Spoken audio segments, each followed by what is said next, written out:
नमस्कार, स्वागत है आप सभी का फॉर्मूला गुरु में। मैं हूं विपुल सिंह। फॉर्मूला गुरु में हर हफ्ते हम एक नई थीम के साथ आपके सामने आते हैं, जिससे आपका पोर्टफोलियो न सिर्फ सुरक्षित रहे बल्कि लगातार बढ़ता रहे। इसी क्रम में आज हम बात करेंगे कि जिन कंपनियों पर कर्ज ज़्यादा है उन कंपनियों में निवेश कितना सुरक्षित है, बढ़ती ब्याज दरों का इन कंपनियों पर क्या असर होता है, भारी कर्ज वाली कंपनियों में कैश फ्लो कितना महत्वपूर्ण होता है। ऐसे ही तमाम सवालों के जवाब हम तलाशेंगे आज के शो में।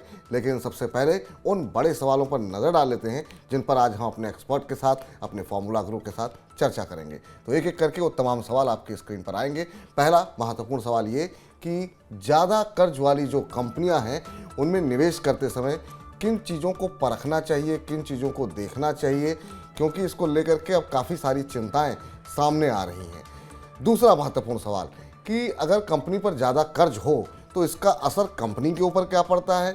क्या जो निवेशक है उसको इस बात का ध्यान देना चाहिए कि कंपनी के ऊपर कितना कर्ज कंपनी ले रही है और किस तरीके से कामकाज कर रही है, इस पर भी हम विस्तार से चर्चा करेंगे। तीसरा महत्वपूर्ण सवाल है कि क्या जिस भी कंपनी पर कर्ज हो या ज़्यादा कर्ज हो या कम कर्ज हो, क्या उनमें इन्वेस्टमेंट से बचना चाहिए, क्या स्ट्रेटजी होनी चाहिए, क्या सिर्फ डेट फ्री कंपनियों में निवेश करना चाहिए। इस पर भी हम आज के अपने जो एक्सपर्ट होंगे उनसे बातचीत करेंगे।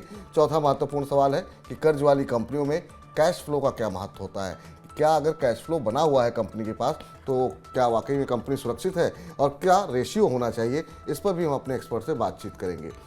इसके अलावा बातचीत करेंगे क्या बढ़ती ब्याज दरों का किसी सेक्टर विशेष पर खास फर्क पड़ता है। क्या कुछ ऐसे सेक्टर्स हैं जिन पर कि जब ब्याज दरें बढ़ रही हों, जैसा कि दौर अभी चल रहा है, क्या कुछ सेक्टर ऐसे हैं जहां पर प्रभाव ज़्यादा देखने को मिलेगा, नकारात्मक, या फिर सभी सेक्टरों पर एक जैसा ही प्रभाव पड़ता है।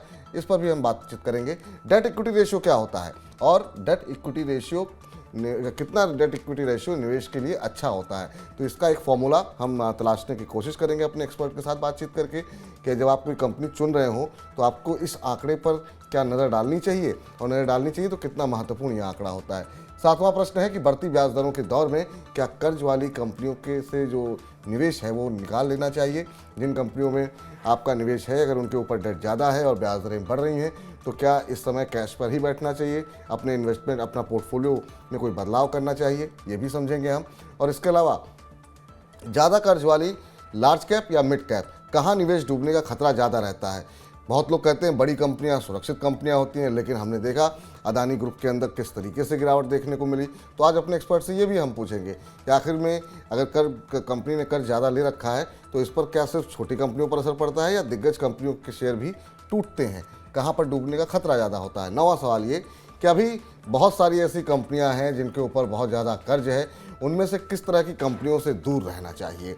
और इसके अलावा आखिरी महत्वपूर्ण सवाल ये कि ज़्यादा कर्ज वाली किन कंपनियों में अभी भी कर सकते हैं निवेश, जहां पर बाकी जो पैरामीटर्स हैं उन पे वो खरी उतर रही हैं, लेकिन अपने एक्सपेंशन के लिए, अपने विस्तार के लिए उन्होंने कर्ज ले रखा है, लेकिन आगे वहां पर निवेश सुरक्षित रह सकता है। तो ये तमाम पहलुओं पर हम बातचीत करेंगे। तो चलिए अब आपको रूबरू कराते हैं हमारे आज के खास मेहमान, हमारे आज के फॉर्मूला गुरु। हमारे साथ आज के फॉर्मूला गुरु होंगे doctor Ravi Singh ji, share India से हमारे साथ जुड़े हैं, वाइस प्रेसिडेंट हैं, हेड ऑफ रिसर्च हैं। रवि जी, बहुत बहुत आभार, अभिनंदन आपका आज के इस कार्यक्रम में जुड़ने के लिए।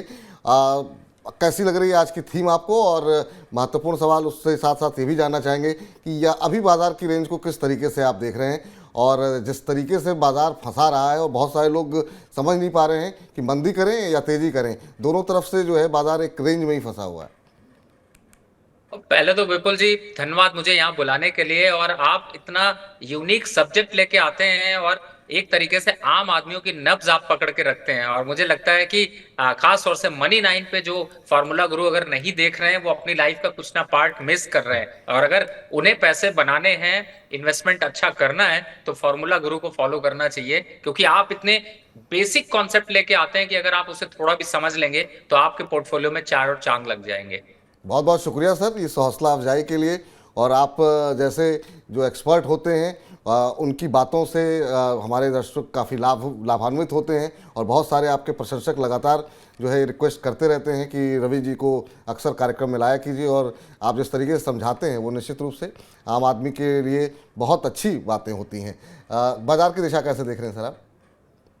देखिए इस समय अभी निफ्टी का ओआई डेटा ये काफी हद तक सजेस्ट कर रहा है कि 17,700 का बॉटम एक बनता हुआ नजर आ रहा है, लेकिन चिंता की बात यह है कि 18,118 पे भी यहाँ पे रेजिस्टेंस शो हो रहा है। तो थोड़ा सा हफ्ते 2 हफ्ते के लिए अगर मार्केट देखते हैं तो बुलिश टोन रहेगा, लेकिन अगर 1 डेढ़ महीने के हिसाब से देखते हैं तो थोड़ा बुलिश टोन थोड़ा हायर साइड पे आता है, यानी ज्यादा स्ट्रांग दिख सकता है, लेकिन डिप के भी चांसेस यहाँ पर बन रहे हैं। तो ये मान के चलिए कि आपको डिप पे मौका बहुत मिलेगा, और 18,100 के ऊपर अगर मार्केट निकलता है तब अपनी नई रेंज 18,350 और 18,400 की तरफ जाएगा। तब तक अभी 17,700 का बेस है, तो जितना 17,700 के पास आप खरीदारी करते हैं वो उतना फायदा होगा, और अप साइड में आप 18,100 के टारगेट लेके चल सकते हैं।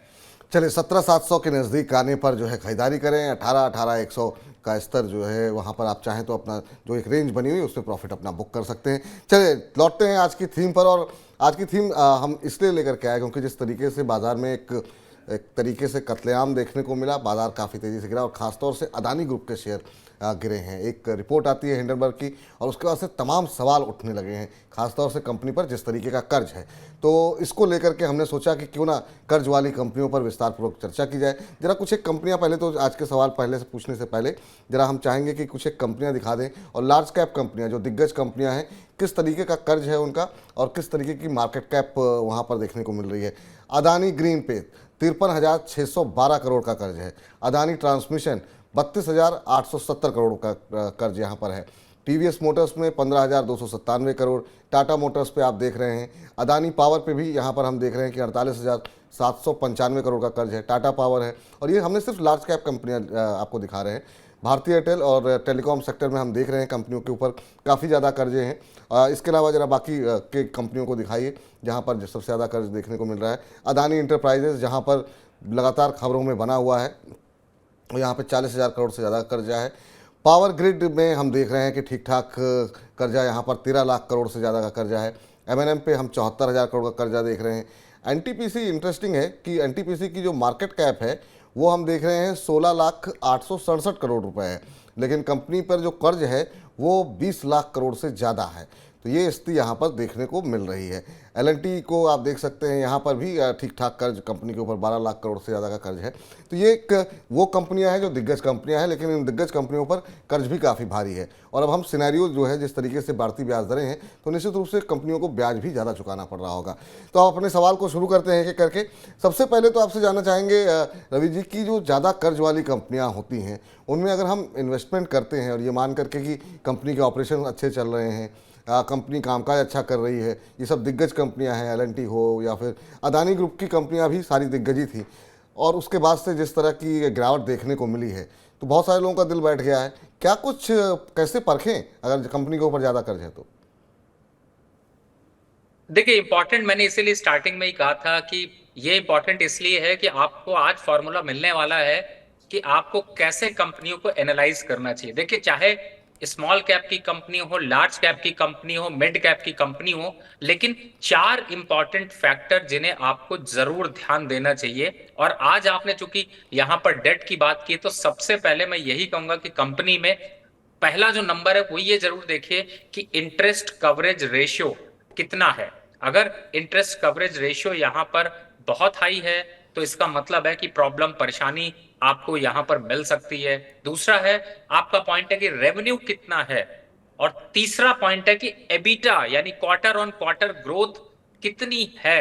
अगर आप इन 3 फैक्टर के अलावा चौथा फैक्टर देखते हैं तो कैश फ्लो आ जाता है, जिसे आप डेट इक्विटी रेशियो की तरह देखते हैं, या फिर डेट देखते हैं कि उस कंपनी का कितना है। तो यानी ये 4 फैक्टर आपको किसी भी कंपनी के फंडामेंटल पे जरूर देखना चाहिए। मैं फिर से रिपीट करता हूं, interest coverage ratio, revenue, EBITDA और कैश फ्लो, यानी कि डेट रेशियो कितना है। अगर ये 4 फैक्टर आपको कहीं से भी चिंता दिखाते हैं तो आपको उस कंपनी से दूर रहना है। और मैं इसको रिलेट कर देता हूं, अगर आप विपुल जी देखें तो यहां पर आपको इंटरेस्ट कवरेज रेशियो अगर देखते हैं तो वो अदानी ग्रुप में काफी बड़ा देखने को मिल रहा है, यानी कि 4 पैरामीटर में से एक पैरामीटर पे कंपनी फ्लॉप हो जाती है। तो इन चीजों का अगर आप ध्यान रखेंगे तो हायर वोलेटिलिटी से बच सकेंगे।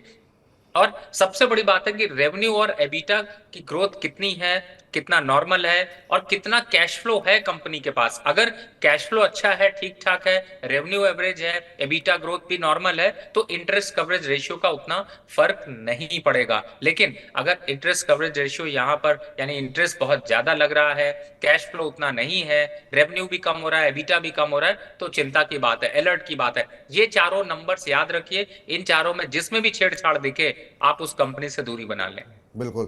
तो ये पहला फॉर्मूला जो है कंपनी चुनने का कि इन 4 पैरामीटर्स पे कंपनी को निवेश करने से पहले परखें। अगर आपको इन चारों पैरामीटर्स पे कंपनी अच्छी दिखाई देती है, कंपनी का इंटरेस्ट कवरेज रेशियो अच्छा है, कंपनी बिट्टा अच्छा है, रेवेन्यू अच्छा आ रहा है, तभी आप पैसे लगाएं, वरना अवॉइड करने की कोशिश करें। और अगर निवेश करने के बाद वहाँ पे कुछ गड़बड़ी दिखाई दे रही है इन आंकड़ों में, तो भी आप अपना निवेश निकाल लें, क्योंकि आगे हो सकता है कि यहाँ पर बड़ी गिरावट देखने को मिले। दूसरा महत्वपूर्ण सवाल सर, आपसे समझना चाहेंगे कि अगर कंपनी के ऊपर बहुत ज़्यादा कर्ज हो तो फिर किस तरीके का असर पड़ता है कंपनी की परफॉर्मेंस पे, कंपनी के रेवेन्यू पे? ये जरा आप आसान भाषा में हमारे दर्शकों को आप अगर समझा सकें कि आखिर में क्यों ये ज़रूरी है कि अगर कंपनी पर ज़्यादा कर्ज नहीं होना चाहिए।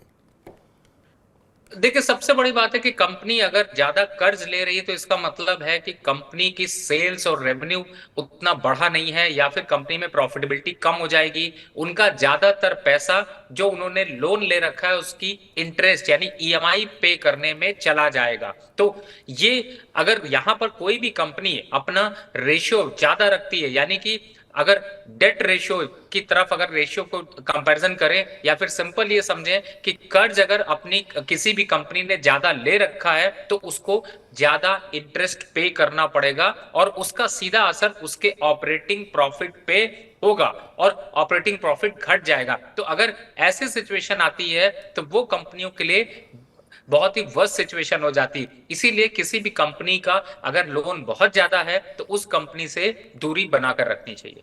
अच्छा सर, एक फिर यहाँ पर एक कॉमन मैन का सवाल फिर ये आएगा कि क्या सिर्फ डेट फ्री कंपनियों में ही पैसे लगाने चाहिए? तीसरा महत्वपूर्ण सवाल यही है कि क्या किसी भी कंपनी पर जिस पर कर्ज हो तो क्या उसमें निवेश से बचना चाहिए, या आपके पास कुछ एक पैरामीटर्स हैं जो आपको लगता है अगर इन पैरामीटर्स पे कंपनी सही उतर रही है तो अगर कंपनी के ऊपर कर्जा भी है तो भी आप निवेश कर सकते हैं?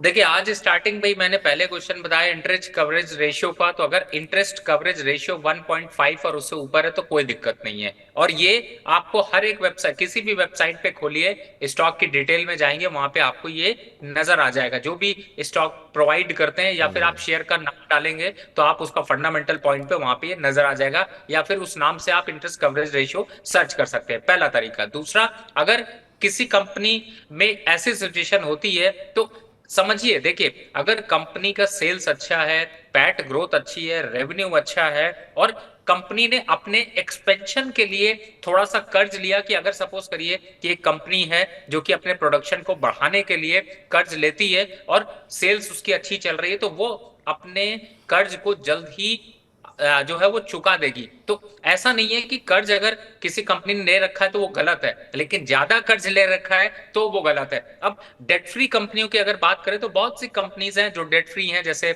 आईएक्स एक्सचेंज की बात करें, एमसीएक्स को देखते हैं, ये कंपनी के स्टॉक डेट फ्री है। लेकिन ऐसा नहीं है कि डेट फ्री है तो फिर उनके उनके साथ लिमिटेशंस होती हैं, उनके अलग चैलेंजेस आ जाते हैं, सेल्स उतनी अच्छी नहीं होती, रेवेन्यू उतनी अच्छी ग्रोथ नहीं हो सकती। डेट फ्री ही रहना कोई एक पैरामीटर नहीं होता जिसके बेसिस पे आप कंपनी का सिलेक्शन करें।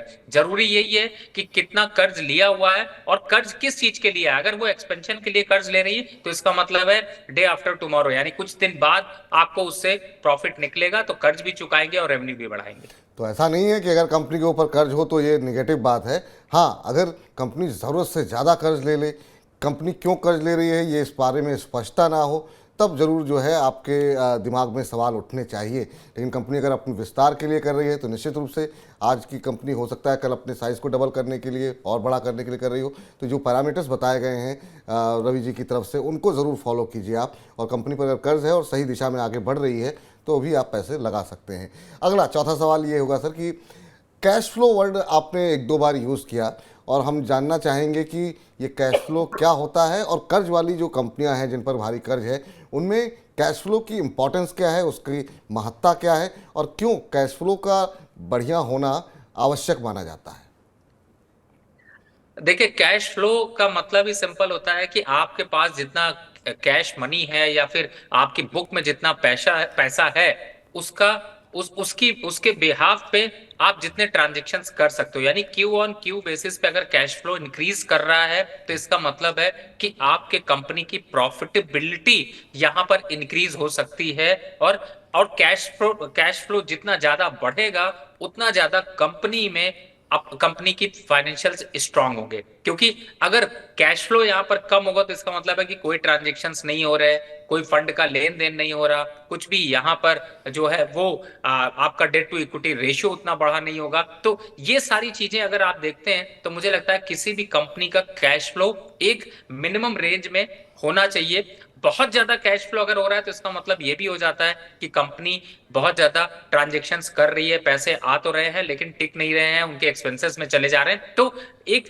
सफिशिएंट कैश फ्लो कंपनी में बना रहना चाहिए। ये आप डिटेल मैंने जैसे पहले भी बताया, आप किसी भी वेबसाइट को आप सर्च करें, वहां पर या किसी स्टॉक का नाम डालें तो आप उसके सामने आप अगर कैश फ्लो लिखेंगे तो आपको उस कंपनी की डिटेल्स मिल जाएंगी, जिससे आपको अंदाजा लगेगा कि कंपनी के पास कितना कैश फ्लो है और कितना जी। कैश फ्लो मूव कर रहा है। Cash flow to debt ratio कितना होना चाहिए सर? लगभग 1 और 1 हायर, अगर हायर हो तो बहुत अच्छा है। चलिए, तो ये जरूर देख लीजिए कि जो cash flow to debt ratio है वो एक हो है, एक से ज़्यादा है तो बहुत अच्छी बात है, तो फिर आप निवेश कर सकते हैं। अगला सवाल ये कि अब जब ब्याज दरें बढ़ती हैं, जैसा कि आपने कहा कि कंपनी को ज़्यादा ब्याज चुकाना पड़ता है, ज़्यादा ब्याज चुकाना पड़ता है तो कंपनी की प्रॉफिटेबिलिटी पे असर पड़ता है, तो इसका सब पे बराबर असर होता है या फिर जो बढ़ती हुई ब्याज दरें हैं, कुछ एक सेक्टर्स ऐसे हैं जिसमें आपको लगता है कि बहुत ज़्यादा उन पर विशेष रूप से प्रभाव पड़ता है, जिनको कई बार हम इंटरेस्ट रेट सेंसिटिव सेक्टर भी कहते हैं बहुत सारे, तो वो कौन से होते हैं और बाकी सेक्टर्स के मुकाबले यहाँ पर असर ज़्यादा क्यों देखने को मिलता है? देखिए, सबसे पहले तो अगर इंटरेस्ट रेट इंक्रीज होता है तो जो डायरेक्ट आता है रिलेशन में वो आता है reality, auto sector, capital good. ये सेक्टर्स ऐसे हैं जिनमें कि डायरेक्ट इम्पैक्ट देखने को मिलता है। और लोग जो कर्ज लेते हैं उसकी क्वांटिटी कम कर देते हैं या एक्सपेंशन कम कर देते हैं ऑटो स्टॉक्स में, या फिर जो रियलिटी के स्टॉक्स हैं उनमें गिरावट का ट्रेंड देखने को मिल सकता है। अब बात आती है कि अगर किसी कंपनी ने बहुत ज्यादा कर्ज ले रखा है और इंटरेस्ट रेट अगर इंक्रीज हो जाता है तो हालांकि शॉर्टर पीरियड में उसका फर्क नहीं पड़ता, क्योंकि कॉर्पोरेट लोन जो होते हैं वो कुछ कंडीशंस के साथ होते हैं कि 3 साल 5 साल तक सेम इंटरेस्ट रेट पे रहेंगे। इसलिए इस पैरामीटर पे अगर आपको देखना है तो थोड़ी डिटेल जाके कंपनी की जरूर देखनी पड़ेगी कि कंपनी ने जो कर्ज लिया है वो किस इंटरेस्ट रेट पे लिया और कितने साल के लिए उसको उसी इंटरेस्ट रेट पे मिलेगा। लेकिन अगर कंपनी शॉर्ट टर्म लोन लेती है तो वहां पर समस्या जरूर खड़ी हो जाती है। और उससे अगर देखते हैं तो आपको ये सेक्टर्स जो है जैसे auto sector, realty, capital good, इन सब चीज सेक्टर्स पे थोड़ा सा इंपैक्ट आपको देखने को मिलता है। लेकिन ऐसा भी है कि इंटरेस्ट रेट अगर इंक्रीज होता है तो फाइनेंशियल्स में भी इंपैक्ट आता है और इसी वजह से कंपनियों को की जो बैलेंस शीट है वो थोड़ी सी खराब हो जाती है। अब चलते हैं अगले प्रश्न के ऊपर, और अगला अगला प्रश्न ये है कि डेट इक्विटी रेशियो का जिक्र बहुत सारे हमारे दर्शक हैं जो बड़े जो एनालिस्ट होते हैं उनको सुनते रहते होंगे, और ख़ास तौर से जब कर्ज की बात चलती है तो तमाम एक्सपर्ट डेट इक्विटी रेशियो की बात करते हैं। तो ये डेट इक्विटी रेशियो क्या होता है और कितना डेट इक्विटी रेशियो निवेश करने के लिए, अगर किसी कंपनी में अगर हम जा रहे हैं तो उस कंपनी के लिए कौन सा ऐसा आंकड़ा है कि अगर इतना डेट इक्विटी रेशियो है तो फिर पैसे लगा सकते हैं, नहीं तो अवॉइड करना चाहिए? तो पहले तो ये डेट इक्विटी रेशियो को ही जरा हमारे दर्शकों को समझा दीजिए आप। देखिए, सबसे पहला तो डेट इक्विटी रेशियो अपने नाम से ही ये बताता है कि अगर किसी कंपनी का डेट ज्यादा है तो ऑब्वियसली कि उसका रेशियो बड़ा होगा, और किसी कंपनी का अगर डेट कम है, इक्विटी ज्यादा है तो उसका रेशियो कम होगा। इस नंबर को आप ऐसे समझ सकते हैं कि अगर मोर देन 2 से ज्यादा है तो वो कंपनी का डेट इक्विटी रेशियो यानी कि वो अच्छा नहीं है, एसेट क्वालिटी में इंपैक्ट करेगा। तो यानी कि अगर 2 से नीचे है तो अच्छा है। और हमेशा जब भी आप इस चीज को देखें तो ये ध्यान रखें कि डेट इक्विटी रेशियो 2 से ज्यादा नहीं होना चाहिए, पहला। दूसरा, कम से कम, ऐसा नहीं कि आप 2 एक राउंडर फिगर हो गई। कई बार कंपनियों की वैल्यूएशन या कंपनियों के अलग अलग कंपनियों के अलग अलग डेट इक्विटी रेशियो होते हैं, तो एक पैरामीटर तो ये होता है। लेकिन ये भी जरूर देखिए कि कंपनी के पास ऐसा ना हो कि डेट इक्विटी रेशियो कंपनी का ज्यादा हो, लेकिन कंपनी के पास एसेट वहां पर ज्यादा हो या एसेट क्वालिटी उन्होंने इंक्रीज करी हो। तो कई बार ऐसे सिचुएशन में क्वार्टर ऑन क्वार्टर में आपको डेट इक्विटी रेशियो ज्यादा दिखता है, लेकिन एसेट का वैल्यूएशन जब आता है तो वो कम हो जाता है। तो इसलिए इसको क्वार्टर बेसिस पे अगर आप एनालिसिस करेंगे तो ये आपको ज्यादा अच्छी फिगर दे पाएगा, जी। ज्यादा अच्छा आइडिया दे पाएगा और ज्यादा अच्छा अंदाजा दे पाएगा। ठीक। तो औसतन दो के आसपास हो तो ठीक है, लेकिन हाँ, ये खाली एक मात्र पैरामीटर नहीं है। इसके अलावा अगर तिमाही डेट इक्विटी रेशियो बढ़ रहा है और साथ में अगर एसेट की वैल्यूएशन भी काफ़ी ज़्यादा बढ़ रही है, तो फिर वहाँ पर उतनी ज़्यादा घबराने की बात नहीं है जितना बाकी मामलों में हो। अब जो है, आपसे ये भी समझना चाहेंगे कि बढ़ती ब्याज दरों के दौर में कि क्या जितने कंपनियों के ऊपर कर्ज है वहाँ से क्या पैसे निकाल लेने चाहिए, इस तरह का सवाल मेरा पहले भी मैंने आपसे किया था। और ये सवाल थोड़ा सा इसलिए वो है क्योंकि अभी का ये जो मौजूदा सिनेरियो है उसमें हम देख रहे हैं कि अभी हाल फिलहाल में ब्याज दरें कम होती नहीं दिखाई दे रही हैं। हालांकि इन्फ्लेशन के नंबर थोड़े से अगर हम देखें तो WPI के जो आए हैं वो थोड़ी सी राहत की सांस दे रहे हैं कि आगे चल करके CPI जो हमारी सामान्य महंगाई दर है उसमें भी गिरावट देखने को मिल सकती है। लेकिन अभी 2-4 महीनों में तो नहीं होगा और ब्याज दरें बढ़ी हैं। पिछली बार भी हमने देखा कि RBI गवर्नर ने बढ़ाई हैं। ऐसे में क्या जिनके ऊपर कर्ज हो उन कंपनियों से पैसे निकाल लें या क्या स्ट्रेटजी अपनानी चाहिए? देखिए, मुझे लगता है विपुल जी, इस ये एक सिर्फ एक मात्र जरिया नहीं है, क्योंकि कंपनी के एबिटा ग्रोथ कैसी है, रेवेन्यू कैसा है, ये इंपॉर्टेंट है। ये इंपॉर्टेंट नहीं है कि कंपनी की सिर्फ ब्याज दर इंक्रीज हो रहे हैं इसलिए उस कंपनी से आप शेयर इन्वेस्टमेंट कम कर दीजिए। तो मुझे ऐसा लगता है कि यहां पर भी वही 4 पैरामीटर जो मैंने आपको बताए थे स्टार्टिंग में, कि revenue, EBITDA, interest coverage ratio और डेट रेशियो, ये अगर आप चारों पैरामीटर देखते हैं तो इनमें अगर कोई बदलाव बहुत बड़ा नहीं है इंटरेस्ट को लेकर के, तो मुझे लगता है आपको कंटिन्यू रखना चाहिए। कैश फ्लो का बिल्कुल ध्यान रखिए। और सबसे बड़ी बात है, इंपॉर्टेंट पॉइंट यहां पर यही है कि सिर्फ इंटरेस्ट रेट इंक्रीज करने से कंपनी को फर्क नहीं होगा, अगर उसका वो उस पैसे का वो इस्तेमाल ऐसा कर रहे हैं कि उनसे उनकी सेल्स बढ़ रही है, उनके एसेट क्वालिटी बढ़ रही है, उनके एबिटा ग्रोथ बढ़ रही है, उनको रेवेन्यू आ रहा है, तो मुझे लगता है उतना इम्पैक्ट नहीं पड़ता। अब जो है, आठवां सवाल आपसे हो ये होगा कि क्या इस पे भी कोई क्राइटेरिया होता है कि नहीं, अगर दिग्गज कंपनी है उसने ज़्यादा पैसे ले लिए तो कोई बात नहीं, छोटी कंपनी है, मिड कैप कंपनी है, उसने अगर कर्जा लिया है तो ज़्यादा खतरे हैं? क्योंकि इस तरह की बातें तमाम लोग करते हैं कि भाई बड़ी कंपनी है उन्होंने कर्ज ले लिया तो कोई बात नहीं। तो क्या इसमें कोई क्राइटेरिया है कि ये लार्ज कैप है तो सेफ है, मिड कैप है तो बहुत अनसेफ है?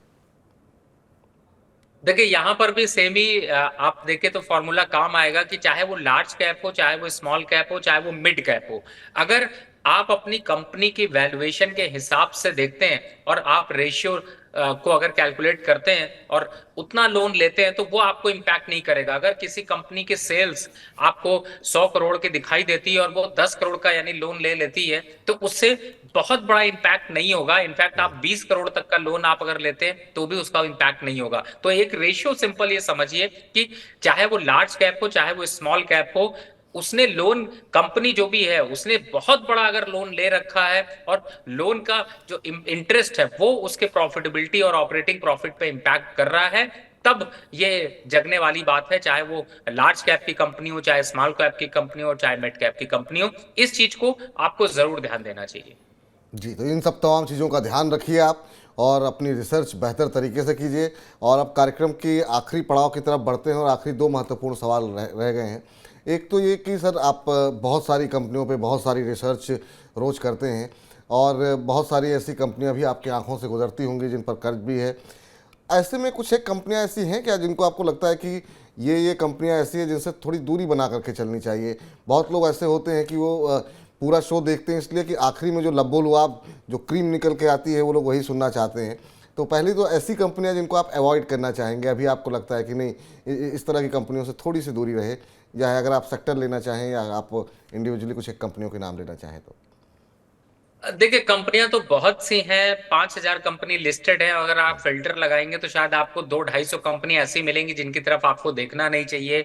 200-250 कंपनीज ऐसी मिलेंगी जिनमें जो है वो लोन की समस्या बहुत ज्यादा है, मार्केट कैप के वैल्यूएशन से कहीं ज्यादा लोन है, और शायद 200-400 कंपनीज ऐसी मिलेंगी जो कि कचड़े की तरीके से होंगी, यानी कि उनसे आपको दूरी बनाकर रखनी चाहिए। तो फिलहाल जो मैंने आपको पैरामीटर बताया, इनका ध्यान रखिए। लेकिन आप जब स्टॉक की चर्चा कर रहे हैं, तो चूंकि इस समय हाई वोलेटिलिटी आपके अदानी ग्रुप में चल रही है, तो इन्वेस्टर से यही कहूंगा कि दूसरे को देखकर कूदने की कोशिश मत करिए। आप अपने रिस्क, अपनी पॉकेट को देख करके ही निवेश करिए। अब कुछ एक स्टॉक्स को आपने चर्चा करी है, तो मैं, अगर आप कहते हैं तो मैं नाम उनके लेता हूं। जी जी। देखिए, सबसे पहले आपके सामने एग्जांपल है yes bank, Vodafone, hmm, Suzlon, R power. ये ऐसी कंपनीज हैं जिनमें लोगों ने जरूर निवेश कर रखा है। 8 रुपए का, 10 रुपए का स्टॉक देखते बिल्कुल हैं, निवेश कर देते हैं। इन इस तरीके की कंपनीज से दूरी बनाकर रखिए। ये कंपनी सिर्फ आपके प्रॉफिट को लेने आई हैं, आपको प्रॉफिट देने नहीं आई हैं। तो मुझे लगता है कि और बहुत सी कंपनीज हैं जिनकी बिल्कुल बिल्कुल। लिस्ट ऐसी है, हम्म लेकिन आपने शो किया है, हम्म, आपकी स्क्रीन पे भी वो लिस्ट बार बार आ रही है। तो जिन कंपनीज से दूरी बनानी है, वो मैंने आपको यहाँ पर हिंट कर बिल्कुल। दी। तो ये इस तरह की कंपनियों सिर्फ सस्ती हो गई हैं, क्योंकि ये भी अपने समय में की बहुत दिग्गज कंपनियां रहीं। सुजलॉन को लेकर के कितनी सारी बातें कही जाती थी। आर पावर जो है अपने समय का सबसे बड़ा आईपीओ था, लेकिन किस तरीके से थोड़ी सी मैनेजमेंट की चूक और बहुत भारी कर्ज, सही तरीके से ऑपरेट ना करना, उसका नतीजा आप देख रहे हैं कि अब लोगों को सस्ता शेयर लग रहा है, इसलिए लोग आर पावर में पैसे लगा रहे हैं। तो अभी भी आपको अगर सस्ता ही मिल रहा है तो दूरी बनाए रखें, बहुत सारी कंपनियां लिस्टेड हैं।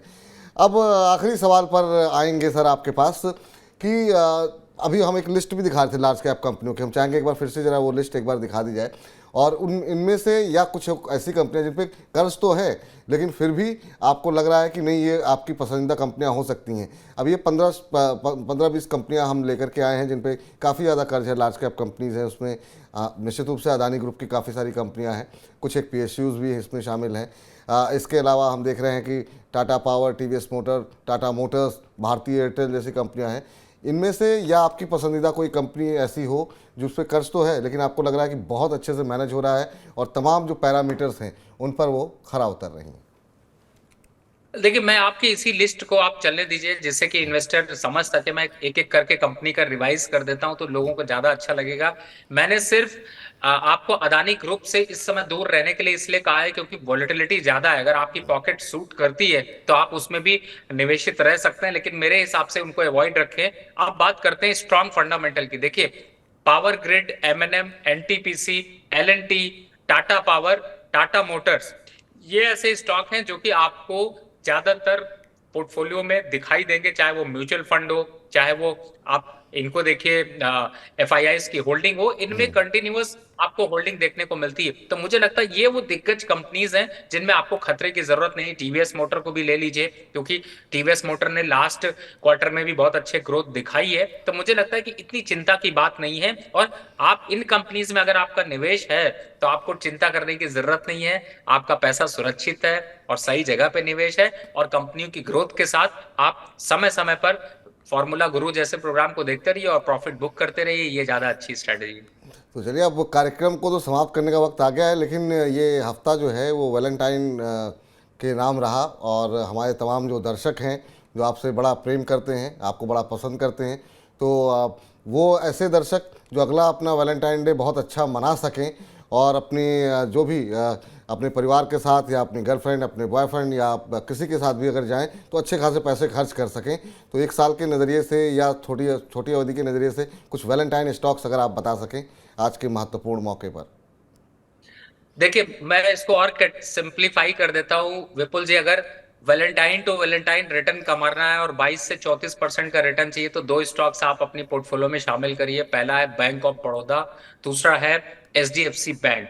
ये दोनों स्टॉक्स में बड़ा दम है, बैंकिंग सेक्टर में अच्छे रिटर्न्स अगले साल नजर आएंगे। अब आते हैं जो वीक ऑन वीक बेसिस पे जो वैलेंटाइन के गिफ्ट देने हैं, क्योंकि वो तो एक साल का टारगेट हो गया, FD खरीद के दे सकते हैं इस स्टॉक का, वो ज्यादा अच्छा होगा। लेकिन अगर आप 1-to-1 इस पे जाते हैं, तो मुझे ऐसा लगता है कि अभी आपने जो लिस्ट दिखाई जिसमें M&M और टाटा पावर, ये दो स्टॉक्स जो हैं वो अभी भी रिसेंट यहाँ पर काफी अच्छे वैल्यूएशंस पे मिल रहे हैं और मोमेंटम अच्छा है। तो आप इसको वीक ऑन वीक बेसिस पे भी गिफ्ट पहुंचा सकते हैं लेकर के। तो देखिए, 4 कंपनियां कार्यक्रम के अंत में निकल करके आई हैं, जहां पर एक तो एक साल 2 कंपनियां हैं जो एक साल के नज़रिए के लिहाज से हैं, छोटी अवधि के लिए भी 2 कंपनियां रवि जी ने दे दी हैं। तो आप इन तमाम शेयरों पे अपनी नज़र बनाए रखें और कोई भी निवेश करने से पहले अपने निवेश सलाहकार की राय अवश्य लें। रवि जी, आप के साथ समय कैसे बीतता है पता नहीं चलता। बहुत बहुत अभिनंदन, आभार। बहुत बहुत शुक्रिया सर आज की इस चर्चा में जुड़ने के लिए। कोई डिस्क्लोजर आपकी तरफ से सर? जिन भी स्टॉक्स की मैंने चर्चा करी है वो स्टॉक्स की रिकमेंडेशन मैंने अपने क्लाइंटों को सजेस्ट कर रखा है, लेकिन मेरा पर्सनल कोई भी निवेश नहीं है। चलिए, बहुत बहुत शुक्रिया सर, बहुत बहुत धन्यवाद आपका। प्रेम दिवस वाले हफ्ते में आप हमारे साथ जुड़े और हमारे दर्शकों के साथ आपका प्रेम यूं ही बना रहे। बहुत बहुत शुक्रिया आज की चर्चा में जुड़ने के लिए। तो फिलहाल अब फॉर्मूला गुरु को समाप्त करने का वक्त आ गया है, लेकिन हर रोज़ हम 2 बजे हमारे साथ जुड़ना मत भूलिए, क्योंकि हम लाइव जुड़ते हैं यूट्यूब पे, आप हमारे साथ जुड़ सकते हैं और हर रोज़ अपने सवाल पर्सनल फाइनेंस से जुड़े हुए, स्टॉक मार्केट से जुड़े हुए, म्यूचुअल फंड से जुड़े हुए ठीक 2 से 3 के बीच में पूछिए और लगातार मनी 9 के साथ बने रहिए। फिलहाल के फॉर्मूला गुरु में इतना ही। आप बने रहिए मनी 9 के साथ। नमस्कार।